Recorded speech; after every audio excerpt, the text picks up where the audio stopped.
Olá, bom dia! Começa agora a edição de hoje do Tela 1. Eu sou o Vitor Pacheco. E eu sou Paulo Bober, e na edição de hoje você vai ver um alerta sobre o câncer de pele e a importância do filtro solar.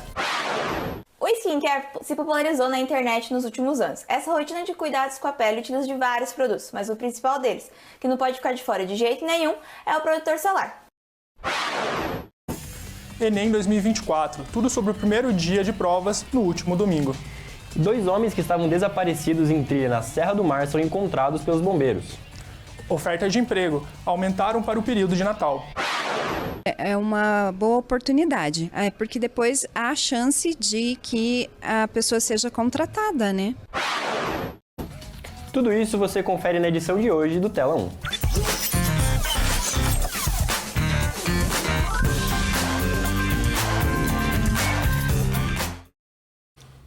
E o jornal de hoje começa com um alerta de trânsito para você que mora no Capão Raso e região. Desde ontem, a rua Bortolo Gusso está totalmente bloqueada no trecho entre a Avenida Brasília e a rua Delegado Dabi Paraná.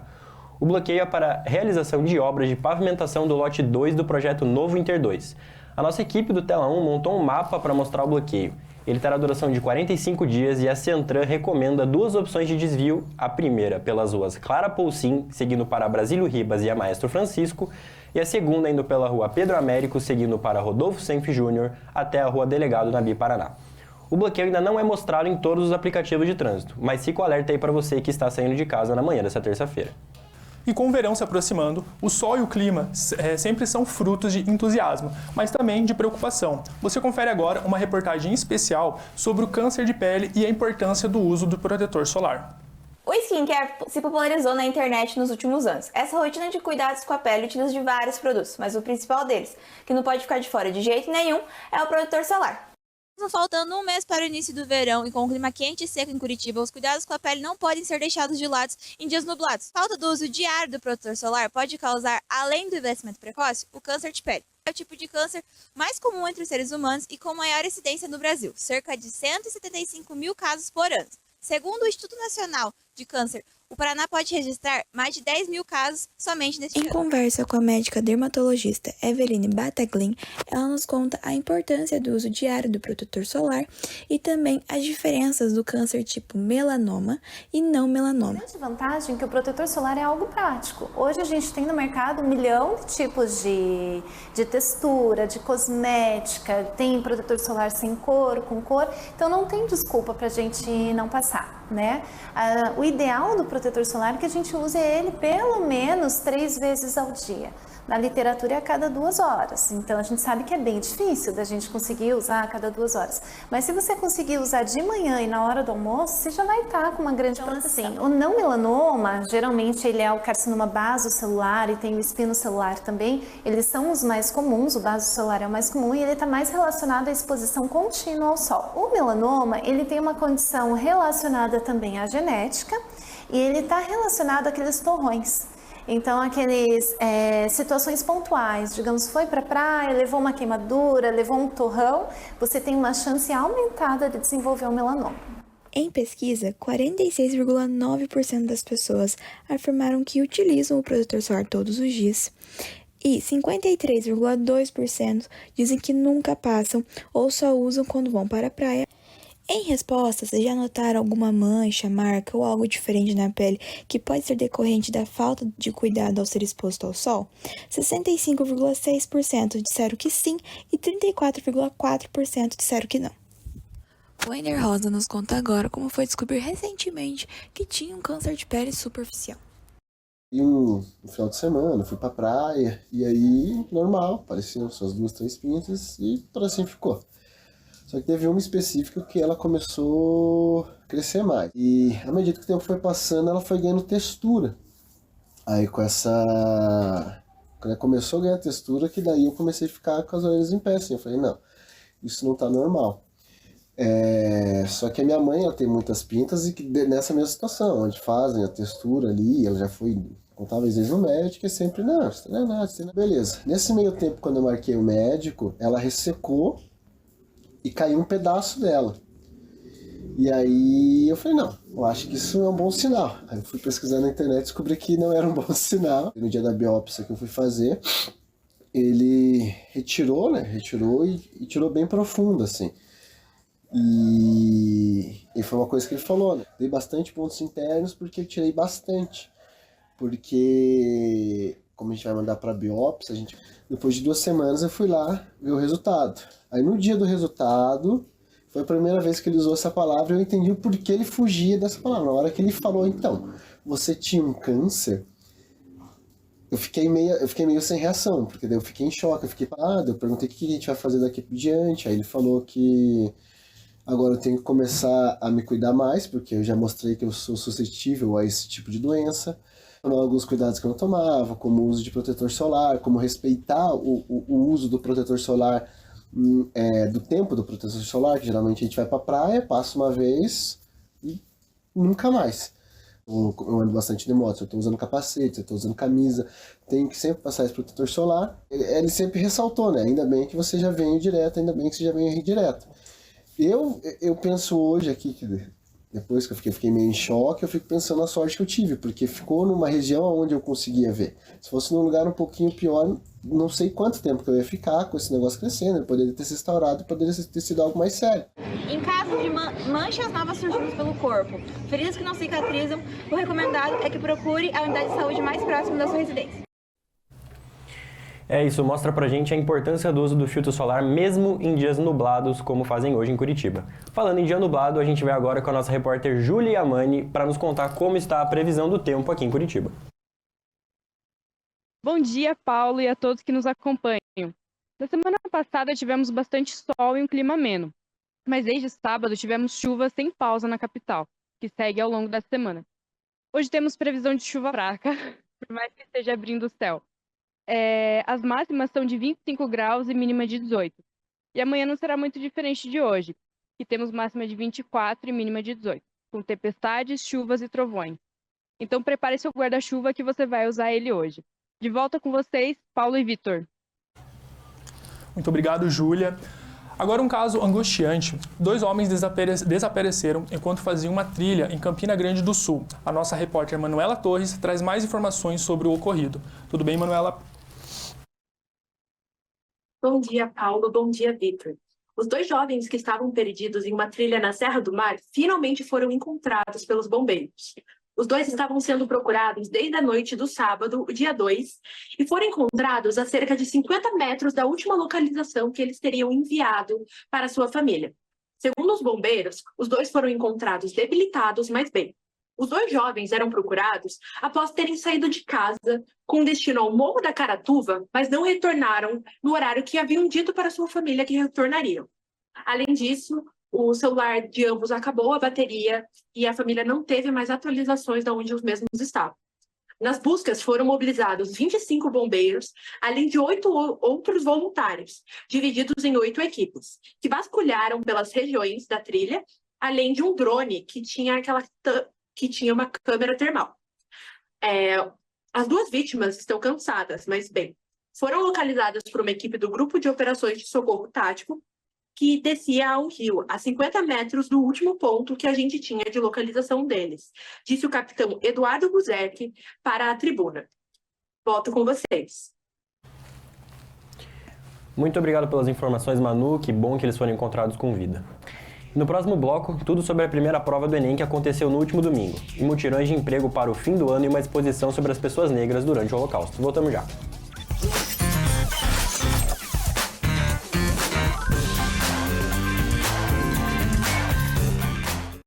Se te disseram que seu caminho é um só, entenda que existe um universo com infinitos caminhos para você explorar. Então questione, transforme e realize. A gente vai estar aqui para te mostrar os caminhos. E a sua história é você quem faz, do seu jeito. Encontre seu caminho, faça a sua história. Universidade Positivo.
Estamos de volta com o Tela 1 para falar de Enem. A nossa repórter Manuela Torres traz todos os detalhes de como foi esse domingo de provas. Tudo bem, Manu? Bom dia, Paulo. Bom dia, Vitor. O Enem 2024 começou e mais de 180 mil pessoas se inscreveram para realizar as provas do Paraná, que acontecem em 2 domingos. No último domingo, o dia 3, aconteceu o primeiro dia, focados na parte de humanas e na redação, enquanto o próximo domingo, dia 10, será para as provas de ciências e exatas. O número de inscritos para a prova subiu em 26% no estado, segundo informações do jornal Bem Paraná, em comparação com os dados de 2023. Nossa repórter Camille Prussac conversou com João Vitor Amaral e Ana Júlia Amaral sobre as expectativas e experiências com a prova do Enem. Ana Júlia está fazendo a prova pela primeira vez como treineira, enquanto seu irmão, João Vitor, está fazendo para valer. Eu estudei principalmente questões, muitas questões, porque para eu lembrar de conteúdo teórico, assim, lembrar de cabeça é bem ruim se eu só quiser revisar. Eu só tô aqui para eu já me acostumar com a sensação de fazer o Enem, tudo. Porque aí, quando eu for fazer no meu ano, para eu competir e tudo mais, quando eu for fazer, eu já vou estar acostumada com a sensação, eu já vou estar acostumada com essa pressão. Acho que eu quero tentar alguma coisa voltada para arte, cinema, artes cênicas ou algo do gênero. Eu foquei mais em estudar para vários concursos, né? O Enem vai ser mais um deles. Então, assim, meu preparo ele não foi focado só no Enem, mas eu acho que eu estou preparado sim, eu vou tentar, querendo ou não, eu me inscrevi, então tenho que tentar. Um pouco nervoso sim, mas como eu já fiz o Enem antes, eu acho que estou mais tranquilo. O segundo dia de provas acontece no próximo domingo, dia 10. Mas outras datas importantes são a do gabarito, que será lançado no dia 20 de novembro, e dos resultados, que será lançado no dia 13 de janeiro de 2025. Você pode conferir mais informações no guia do cronograma do Enem. Segundo informações do Instituto Nacional de Estudos e Pesquisas Educacionais Anísio Teixeira, o INEP, todos os participantes precisam levar documento de identificação com foto e caneta esferográfica de tinta preta, além de que essa caneta deve ser fabricada com material transparente. Além disso, os participantes podem levar comidas e bebidas lacradas ou então em embalagens transparentes. Os locais de prova e ensalamento seguem os mesmos do primeiro dia, com os portões abrindo ao meio-dia e fechando à 1 da tarde, com a diferença que a prova acabará às 6h30. Muito obrigada e volto com vocês no estúdio. Muito obrigado, Manuela, por todas essas informações, que com certeza auxilia muito para todos que têm interesse de ingressar numa universidade. Bom trabalho. Agora vamos falar com o repórter Guilherme de Cássio, que está no Museu do Holocausto de Curitiba para trazer detalhes da exposição Nossa Luta, que fala sobre as pessoas negras no Holocausto. Bom dia, Guilherme. Bom dia, Vitor e Paulo, tudo bom com vocês? A exposição itinerante Nossa Luta, a perseguição aos negros durante o Holocausto, ela segue em Curitiba, trazendo uma importante alerta sobre a história e o combate ao racismo. Dessa vez, a mostra está na regional da Fazendinha Portão, na Rua da Cidadania, da Rua Carlos Crentes, 1700. A exposição começa hoje, dia 6, e vai até 20 de novembro. Então, é totalmente gratuita, então ela leva o público a um recorte histórico que é pouco conhecido, né? Então, no total, são 23 painéis que constam com biografias, histórias e reflexões sobre o racismo e discriminação nazista contra os afro-alemães. Essa exposição é muito importante para a gente lembrar que isso é um assunto um pouco conhecido, porém as pessoas devem consumir mais para entender sobre esses fatos históricos que acontecem. Essa exposição é promovida pelo Museu do Holocausto, com parceria com a Prefeitura de Curitiba, a Fundação Cultural e o Comper. Também é uma homenagem ao Dia da Consciência Negra, buscando ampliar o entendimento e respeito pelas questões étnicas e culturais. Então, após Fazendinha e Portão, a exposição segue para o Boqueirão, onde ficaria até mês que vem, final de 2024, e então daí ela fecha sua missão de educação. Então, é uma exposição super histórica e necessária. Fica aí o convite, e é de segunda a sexta, das 8 às 6 horas da tarde. Obrigado. Muito obrigado, Guilherme. Com a chegada do Natal, os comerciantes de Curitiba buscam novas pessoas para trabalhar. A repórter Victoria Flores está com a gente e traz os detalhes sobre os mutirões de emprego para o fim de ano. Bom dia, Paulo. Bom dia, Vitor. Então, gente, o fim do ano está chegando e com ele as vagas para os empregos temporários para essa época aparecem. Nos dias 30 e 31, ocorreram 2 mutirões de empregos temporários oferecendo 1.000 vagas e com possibilidade de já sair empregados. Vanise é uma dessas pessoas que foram afetadas pelos empregos temporários. Ela trabalha na loja de Natal do Shopping Miller e nos contou como foi o processo de contratação. A seleção foi por WhatsApp, me mandaram eu estava num site de empregos, né, do WhatsApp, e ela me deu a informação de que tinha a necessidade de uma vendedora nessa loja. Aí eu mandei o currículo, ela fez uma entrevista online e no outro dia eu já comecei. É muito importante para a economia, para as pessoas que estão à busca de uma primeira colocação ou até mesmo de um emprego, né? É uma boa oportunidade, porque depois há a chance de que a pessoa seja contratada, né? Amanhã ocorrerá mais um mutirão de empregos na Igreja do Guadalupe a partir das 10 horas da manhã. Então é isso, gente. Muito obrigada. Eu volto com vocês aí do estúdio. Muito obrigado. Agora nós vamos voltar com a repórter Júlia Yamani, que vai trazer a previsão do tempo, dessa vez sobre a região metropolitana. Tudo bem, Júlia? Tudo certinho. Bom dia, Paulo e Vitor, e a todos que nos assistem. Lembrando que para nossa capital, hoje temos previsão de chuva fraca no período da tarde, com máxima de 25 graus e 18. A chuva de Curitiba também vai até Ponta Grossa, fazendo máxima de 27 e mínima de 19 graus. Com tempo nublado e pancadas de chuva à tarde. As temperaturas no norte do Paraná também seguem próximas a Curitiba. Em Londrina, a máxima é de 28 graus e mínima de 20 graus, com tempo nublado e chuvas e vento. Já no litoral, em Paranaguá, a máxima será de 26 e mínima de 22 graus, com tempo nublado, bastante chuva, mas bem abafado. Em Foz do Iguaçu, as temperaturas ficam próximas ao litoral, com máxima de 30 graus e mínima de 23, com tempestades e trovões. Aqui ficamos com algumas imagens do clima nas cidades paranaenses. De volta com vocês, Paulo e Vitor. Muito obrigado, Júlia, pelas informações. No próximo bloco, tudo sobre o mundo dos esportes, com futebol e a vitória espetacular de Max Verstappen no GP do Brasil de Fórmula 1 e mais uma edição do nosso quadro Esportes da Vez. Voltamos já.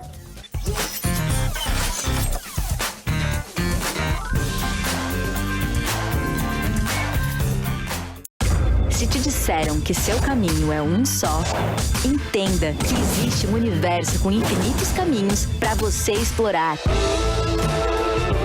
Então questione, transforme e realize. A gente vai estar aqui para te mostrar os caminhos. E a sua história é você quem faz, do seu jeito. Encontre seu caminho, faça a sua história. Universidade Positivo.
Voltamos com o Tela 1 de hoje para falar de esportes.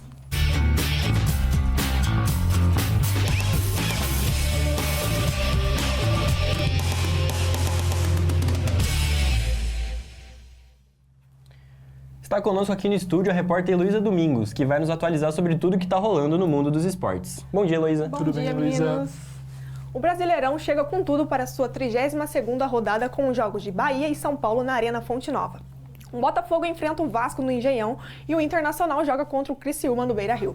Todos esses jogos acontecem hoje às 9h30 da noite. No futebol paranaense, o Coxa joga hoje contra o Mirassol pela Série B do Brasileirão em casa às 8h30.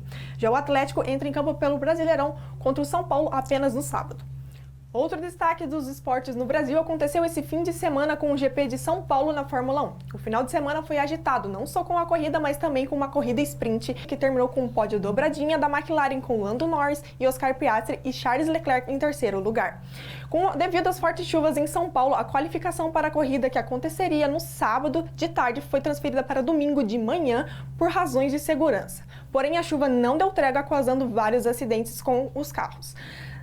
Na corrida, a chuva continuou e os acidentes também, com 4 carros tendo que abandonar a disputa. Com sorte, nenhum piloto saiu ferido. A corrida terminou com Max Verstappen em uma recuperação incrível, vindo da 17ª posição e uma dobradinha surpreendente da Alpine com Esteban e Pierre. O final de semana também foi marcado por diversas homenagens a Senna, os 30 anos de sua morte, sendo uma das homenagens principais, feitas com Lewis Hamilton dirigindo a icônica McLaren pelo circuito de Interlagos. E agora, para finalizar, vamos para mais um episódio do Esporte da Vez. No último Esporte da Vez, você já viu que a proposta do nosso quadro é dar luz àqueles esportes que não têm a visibilidade e a atenção que merecem na mídia. E hoje vamos levar essa ideia a sério com um esporte que alguns sequer sabem que existe. Começa hoje o nosso Esporte da Vez. Especial Cricket. O cricket é um dos esportes mais antigos do mundo. O esporte surgiu na Inglaterra, em Kent, no século XVI, e é muito praticado principalmente no Reino Unido, Austrália, Índia e Paquistão. O cricket se tornou popular principalmente em seu país de origem, a Inglaterra, no início do século XVIII. O primeiro clube de cricket, o Artillery Ground, foi fundado em 1730 e suas principais regras como esporte surgiram em 1744. Uma partida de cricket é composta por 2 equipes de 11 jogadores. Uma equipe lança a bola, enquanto a outra equipe bate com um taco. O objetivo é marcar corridas, correndo ou então acertando a bola para fora do campo. Cada equipe joga um innings, até todos os batedores serem eliminados, seja por bola atingindo a perna, bola sendo pegada, ou então se o jogador for eliminado enquanto corre. O cricket se tornou um esporte global com a criação do Conselho Internacional de Cricket, o ICC, em 1909. A Copa do Mundo de Cricket foi realizada pela primeira vez em 1975. Apesar de ser um esporte não tão popular ou conhecido ao redor do mundo, o cricket é utilizado até mesmo como ferramenta política na Índia e no Paquistão, e é levado tão a sério quanto a rivalidade de Brasil e Argentina que temos aqui no futebol. A partir da partição da Índia Britânica em 1947, Índia e Paquistão emergiram com nações separadas. Desde então, a tensão política e militar entre os dois países tem sido constante. O cricket é o esporte mais popular em ambos os países, e as partidas entre Índia e Paquistão se tornaram um símbolo de orgulho nacional. Cada vitória é vista como uma afirmação de superioridade, não apenas no esporte, mas também na política e na cultura. A rivalidade é tanta que já aconteceu até mesmo de ser proibido comemorar vitórias caso você seja do país contrário, com prisões, graves acusações de sedição e outros crimes. Um dos casos mais famosos aconteceu quando uma professora muçulmana foi detida por escrever "ganhamos" em hindi e inglês em seu status no WhatsApp. De acordo com a imprensa local, a professora perdeu o emprego após a captura de tela ter viralizado nas redes sociais. A mulher afirmou que tudo não havia passado de uma piada entre os membros da família. देख रहे थे तो हमने घर में ही 2 teams divide कर ली थी और हम अपनी अपनी टीम्स को सपोर्ट कर रहे थे बस इसका ये कोई भी मतलब नहीं था कि मैं पाकिस्तान को सपोर्ट कर रही हूँ. No mundo cinematográfico, o esporte foi o tema do documentário O Maior Escândalo do Cricket. O documentário investiga o escândalo de manipulação de resultados no cricket paquistanês em 2010. 3 jogadores, Mohamed Amir, Mohamed Yassif e Salman Butt, foram acusados de conspirar para manipular os resultados de partidas em troca de dinheiro. O documentário é uma investigação jornalística e mostra como o jornalista Mazer Mahmoudi descobriu o esquema, além de entrevistas exclusivas com os jogadores contando suas versões dos eventos.